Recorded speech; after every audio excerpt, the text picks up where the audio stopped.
Welcome to the Learning Pines YouTube. We hope this video helps. You start by confirming the essentials. Your phone and display are on the same network or using the display's direct Wi-Fi mode. You'll also turn off VPNs and proxies because they block discovery. Make sure Bluetooth is enabled when required. Next, open the screen mirroring menu on the source device, select the target device, and accept any pairing prompts on the display. Once you see a device name, tap Connect and watch for a confirmation code to verify the link. Once you've attempted a connection, troubleshoot the middle layer. Reboot the casting app, then restart the phone and the display because stale services often block the handshake.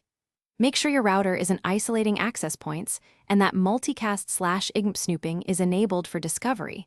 Log into the router if needed. Also check for pending firmware or OS updates on both devices. Incompatible software frequently causes failures, so install updates. Then retry the mirroring flow from the beginning after reboots.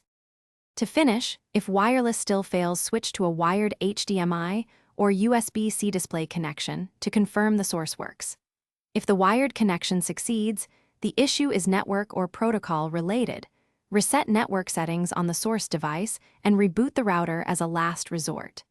Make sure to test mirroring with a second phone or laptop to isolate whether the source or display is faulty. If everything still fails, keep one troubleshooting tip in mind. Thanks for watching. Consider subscribing if we helped you.